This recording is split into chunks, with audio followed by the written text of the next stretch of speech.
د راشدخان یو ول ریکارډ د افغانستان لپاره مهرباني وکړئ په لومړۍ کې زموږ یوټیوب چینل در سره سبسکرایب کړئ او پر څنګ سره د زنګولې نښان کېکاږئ لوګر کړئ کنفو تل ستاسو په چوپړ کې.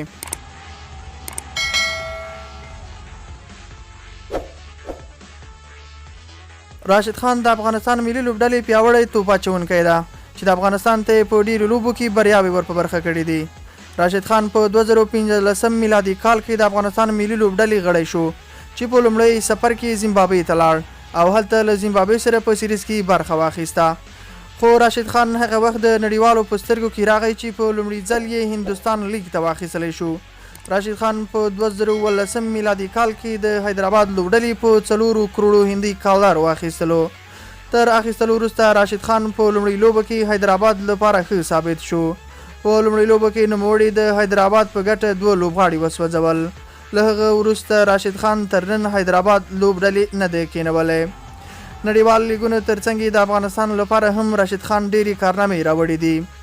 راشدخان یوازینی لوبغاړی دی چې د افغانستان لپاره په 3 واړه فارمټونو کې تر ټولو زیاتې وکټې اخیستې دي.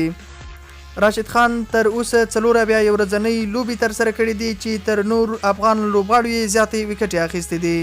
نوموړي په 4 بیا لوبو کې 140 وکټې اخیستې دي چې تر ټولو تیز 100 وکټو اخیستلو ریکارډ هم له نوموړي سره دی.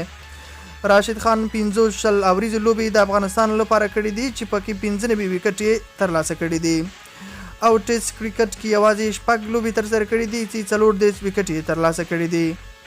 راشدخان د افغانستان لوبډلې ته یوازې 6 کاله کېږي چې راغلی دی چې تر اوسه یې تر ټولو افغان توپ اچوونکو نه زیاتې وکټې اخیستې دي. له تاسو نه نړۍ مننه.